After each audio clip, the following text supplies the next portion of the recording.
just stays under the surface all the time with all of us. Yeah. This is Shawn Perry with Bleeding Cool, and I am here with Mike Eisenberg and Oliver Mertz, two great independent publishers. Can you tell us a little bit about your book and what you're doing here at Boston Comic-Con today? Sure. We're here with, first of all, Mad Science. It's a sci-fi horror adventure comic, and we're here promoting and getting the word out. Can you tell us a little bit about what the book's about? I mean, it's got a great title. First love, science, Mad Science. It's a story about super scientists who with cyber-eyes or cybernetic retinal implants that allow the user to see or see beyond the visual spectrum. It is a wildly successful, world-changing product, so much so that 2 customers to get this cyber-eyes. The trouble is, deep down, you know, they go to market, everyone has these cyber-eyes, they find out the very first test subjects,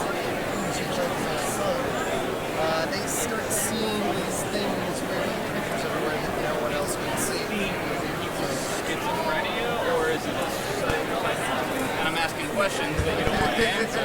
Is it a type of super sanity that we're discovering? Or is it about tech? It's sort of that mystery that pulls the super scientist and his whole family. This globe-trotting high-stakes adventure. Civilization, great conspiracies. It's a little bit of everything. I've always loved the concept of runaway selection theory with humankind. If we create something so awesome that it actually debilitates us to a point of no return, it's great. In a world where kids have iPads and GPS for going to the bathroom, this is coming out next week.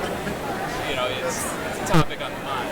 Well, I think there is something about how this tech is adopted so quickly. It's one of the main differences between the world in our comic and the real world is that we work with a world where technology is adopted. It's not just like new technology is created and then implemented and then adopted all much quicker than in the real world. And so part of what we play with is what happens when that accelerates. And we see that in the real world, accelerating. But this is in the comic, it's gone to the point of madness, basically. So.